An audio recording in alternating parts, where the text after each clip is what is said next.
తాకట్లో ఉన్న బంగారాన్ని విడిపించి ఆ రోజున మార్కెట్ ధర కట్టి మిగిలిన డబ్బును మీకు అందిస్తుంది కొమ్మూరి గోల్డ్.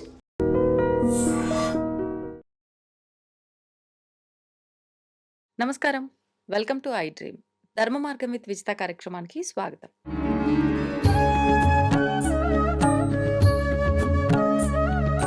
ప్రస్తుతం మనతో పాటు ఉన్నారు ప్రవచనకర్త ప్రవీణ్ కుమార్ శర్మ గారు. ఇప్పుడు వారితో మాట్లాడతాం.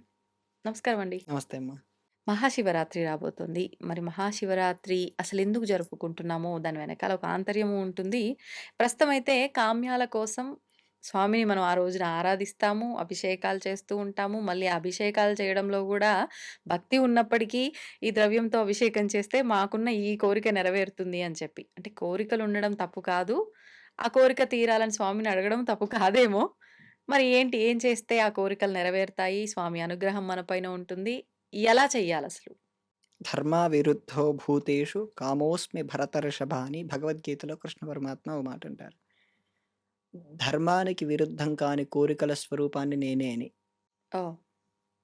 అంటే మనకు అధర్మపరమైన కోరికలు ఉన్నంత వరకు మనం పతనం అవుతాం.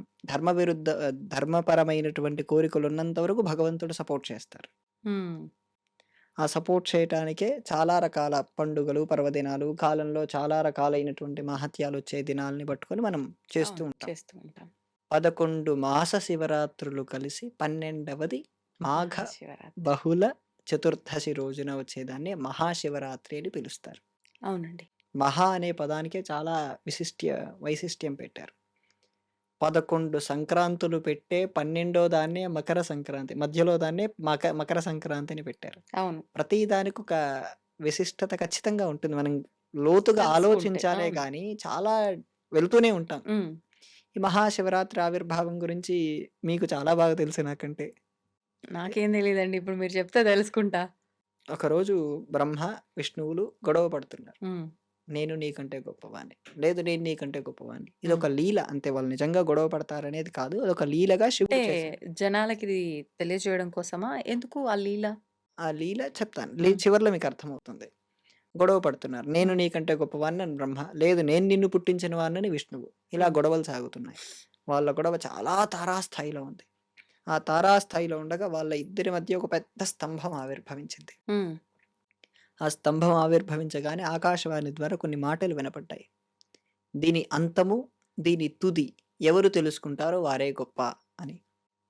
దాని అంతం తెలుసుకోవటం కోసం వరాహ రూపాన్ని ధరించి, వరాహ వాహనాన్ని ధరించి విష్ణువు, హ్మ్. హంస వాహనాన్ని ధరించి బ్రహ్మ పైకెళ్తూ ఉన్నారు. ఈయన కిందికెళ్తూ ఉన్నారు. విష్ణుమూర్తి ఎంత కిందికెళ్ళినా రావటం లేదు.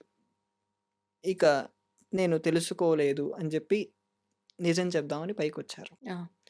ఇక బ్రహ్మదేవుడు పైకి అలాగే వెళ్తున్నాడు. ఎంత దూరం వెళ్ళినా రావట్లేదు. హ్మ్. దీన్ని నేను తెలుసుకోలేనేమో అనేటువంటి ఆయనకి డౌటు, ఆ క్లారిటీ వచ్చింది. రాగానే తిరిగొస్తుండగా మధ్యలో ఆ పైన ఎప్పుడో ఎన్నో కోట్ల సంవత్సరాల నుంచి కేతకీ పుష్పం పడి కిందికలా వెళ్తూ ఉంది. ఎన్నో కోట్ల సంవత్సరాల నుంచి. ఆహాహా! కేతకీ పుష్పం శివలింగం పైన పెడితే అది పైనుంచి కిందికి పడడానికి కొన్ని కోట్ల సంవత్సరాల నుంచి అలా జాలువారుతూనే ఉంది. ఆ పుష్పాన్నాపి బ్రహ్మదేవుడు నాకు విష్ణువుకి మధ్యలో గొడవ జరుగుతుంది. నేను దీని తుదిని చూశాను. దీని స్టార్టింగ్ పాయింట్‌ని చూశాను అని నువ్వొచ్చి చెప్పాలి అంటే, బ్రహ్మదేవుడు అడుగుతున్నాడు. చెప్తే వరాలిస్తాడు అని చెప్పి ఆ పుష్పం గూడా ఒప్పుకుంది. గోవు కూడా ఒప్పుకుంది. వీళ్ళు ముగ్గురు వీళ్ళిద్దరూ కలిసి శివుడి దగ్గరికొచ్చారు. విష్ణువు నిజాయితీగా అవును. నేను దీని అంతాన్ని చూడలేదు. దీని కింది భాగాన్ని నేను చూడలేకపోయాను అని చెప్పారు. బ్రహ్మ నేను చూశాను. హ్మ్. దానికి సాక్ష్యంగా ఇదిగో మొగలి పువ్వు. సాక్ష్యంగా ఇదిగో గోవు అని చెప్పారు. ఆ గోవు ముఖంతో చూశాను అని, తోకతో చూడలేదని చెప్పింది. ఆ మొగలి పువ్వు అలా అబద్ధం చెప్పటం ద్వారా శివుడిలో నుంచి ఒక ఉగ్రమైన స్వరూపం బయటికొచ్చి ఆయన్ని ఏ తల అయితే అబద్ధం చెప్పిందో ఆ తలని తీసేశాడు శివుడు. శివుడి రూపంలో ఉన్న కాలభైరవుడు. హుహు. అదే సందర్భంలో అబద్ధం చెప్పినటువంటి ఆ పుష్పాన్ని మొగలి పువ్వుని పూజకు పనికి రాకుండా పెట్టారు. ఇంకా ఆ పువ్వుని వాడకూడదనేటువంటి నిర్దేశం చేశారు. గోవు ముఖంతో అబద్ధం చెప్పి, తోకతో నిజం చెప్పటం ద్వారా తోకకే ఎక్కువగా పూజ చేయటం లాంటివి మనం చేస్తుంటాం. ముందు ముఖం కంటే తోకకే చేస్తాం. తోకకు చేసిన తర్వాత ముఖానికి బొట్లు పెట్టటం లాంటివి చేస్తాం. అది ఇప్పటి నుంచి వచ్చింది. ఆ లింగ ఆవిర్భావం జరిగింది కూడా అర్ధరాత్రి 12 గంటల సమయంలోని. హుహు. లింగ ఉద్భవ కాలం. ప్రతి సందర్భం మారుతూ ఉంటుంది. ప్రతి సంవత్సరం లింగోద్భవ కాలం మారుతూ ఉంటుంది. హ్మ్. ఉదాహరణకు ఈ సంవత్సరం అర్ధరాత్రి 12 గంటల 27 నిమిషాల నుంచి 2 గంటల 2 నిమిషాల వరకు అలా ఉంటుంది. ఆహా! అంతసేపు ఉంటుంది. ఆ సమయంలో చేసేటువంటి పూజకు కానీ, ఆ సమయంలో ప్రతి ఆలయంలో, హ్మ్. ప్రతి శివాలయంలో మహన్యాసపూర్వక రుద్రాభిషేకం అని చెప్పి చేస్తూ ఉంటారు. అవును. ఆ సమయంలో చేస్తున్నటువంటి దానికి మీరు చెప్పినటువంటి ఆ కోరికలు చాలా చిన్నవైపోయి, హ్మ్. మోక్షం అనే మహాద్వారం తెరుచుకుంటుంది. కోరికలనేవి చాలా చిన్నవైపోయి అవన్నీ తీరిపోతాయి. హ్మ్. ఓకే. ఓకే. ఆ శివలింగ ఆవిర్భావం శివరాత్రి రోజున జరిగింది.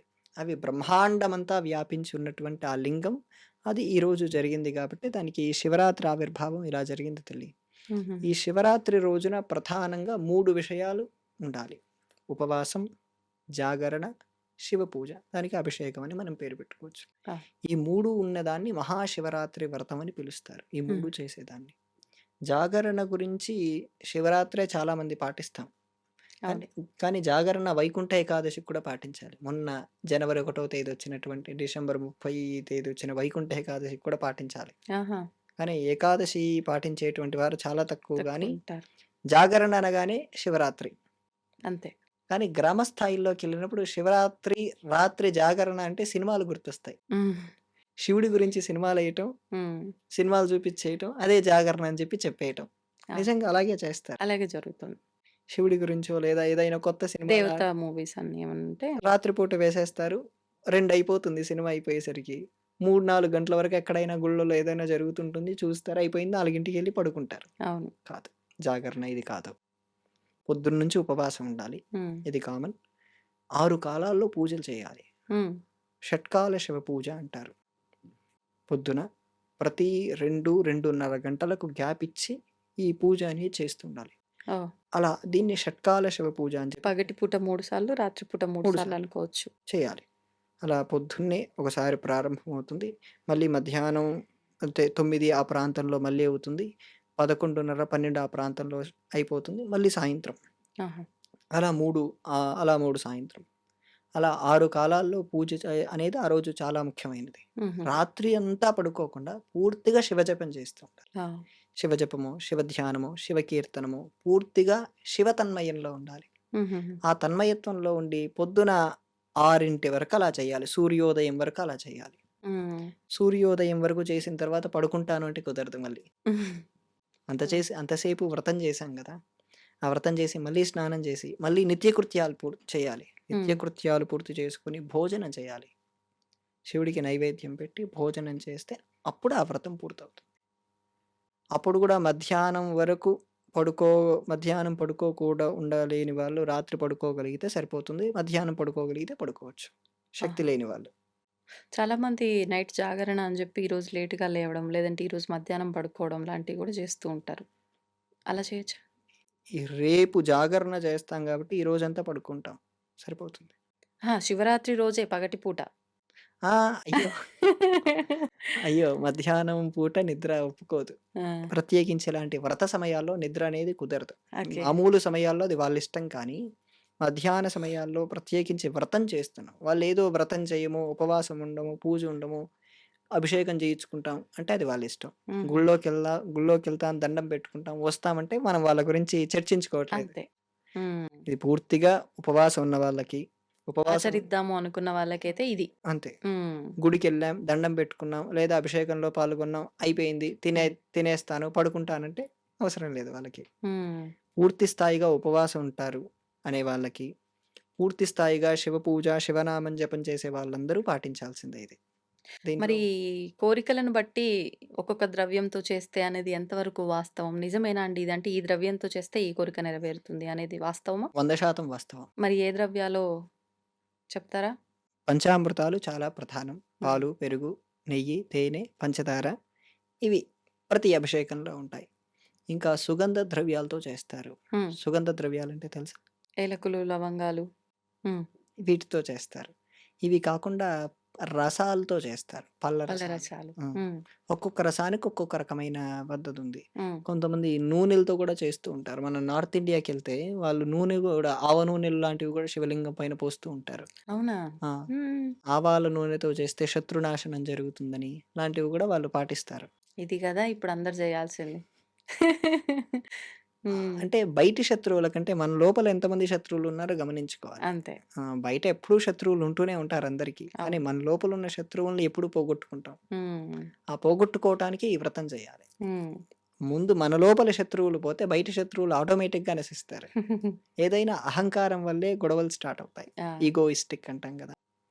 అక్కడే ఎక్కువైపోయింది ప్రతి ఒక్క వ్యక్తిలో ఇప్పుడిది. అది మొదలైంది కాబట్టే హ్మ్. ప్రారంభమవుతున్న. ఆ ఈగోయిస్టిక్‌నే చంపేయాలి. హ్మ్. అది చంపేస్తే బయట శత్రువు ఆటోమేటిక్‌గా ఉండడు. అవును. ఇంకా చెరుకు రసంతో అభిషేకం చేస్తే ఇష్టద్రవ్య ప్రాప్తి అని. హ్మ్. ఫర్ సపోజ్ నేను ఒక కారు కొనాలనుకుంటున్నాను. చెరుకు రసంతో అభిషేకం చేయాలి. ఓహ్! మరి విభూది, వి భస్మం. విభూతి సమస్త ఐశ్వర్యాలను ఇస్తుంది. భూతిరైశ్వర్యం. ఆ! విభూతి అంటే ఐశ్వర్యం అని అంటే పేరు. పొడి విభూదా? నీళ్ళలో కలిపి చేయాలా? ఎలా అండి? మొదటగా మొదటగా ఈ నీళ్ళలో కలిపి చేసి తర్వాత పొడి వేయొచ్చు. మనం మహాకాళేశ్వరుడిని చూస్తే అలాగే చేస్తారు. హ్మ్. ఉజ్జయినిలో అవును. మహాకాళేశ్వర స్వామివారికి ముందుగా భస్మాభిషేకం చేసి, తర్వాత భస్మాన్ని చల్లుతారు. హ్మ్. అలా కూడా చేసుకోవచ్చు. ఇంకా ఇవన్నీ లేదు చాలా తొందరగా చేసుకోవాలంటే భస్మమే చాలా ఈజీ తల్లి. హ్మ్. పసుపు, కుంకుమ లాంటివి వాడరు అభిషేకంలో. అవునా? హ్మ్. హుహుహు. ఎందుకంటే ఇక్కడ శివుడు లింగ రూపంలోనే ఉంటాడు కాబట్టి వాడరు. శివుడి విగ్రహాన్ని పక్కన అమ్మవారు ఉన్న అమ్మవారు, అయ్యవారు కలిసున్న దానికైతే వాడొచ్చేమో కానీ, హుహుహు. లింగానికి మాత్రం కుదరదు. అంటే శివ పూజకి అస్సలు ఇలా లింగ రూపంలో ఆరాధనకి ఎక్కడ పసుపు, వాడరు. కుంకుమతో కలిపిన నీళ్లు వాడరు. హుహు. ఈ మధ్య కొంచెం వీడియోల్లో కనపడటం కోసం పసుపు, కుంకుమలు పోస్తున్నారు. హ్మ్. కానీ అక్కడ పోయాలనుకున్నప్పుడు పక్కన అమ్మవారుంటే బావుంటుంది. ఓకే. ఓకే. అమ్మవారిని పెట్టి పోస్తే అది ఇద్దరికీ సూట్ హ్మ్. అవుతుంది. హ్మ్. అలా వాళ్ళ ఇష్టద్రవ్యం కోసం ఏదైనా వాడొచ్చమ్మా. భస్మంతో చేసేదానికి అత్యంత ఎక్కువ ప్రాముఖ్యత ఉన్నది. ఓకే.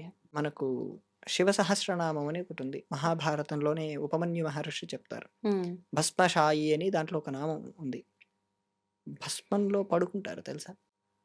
భస్మశయన వ్రతం చేసేవారా? కొంతమంది.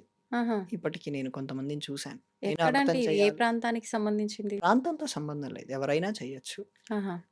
భస్మాన్ని పూర్తి స్థాయిగా శరీరానికి అంటుకొని, భస్మాన్నే ఇష్టంతో ఆ భస్మం పైన నిద్రపోవటం.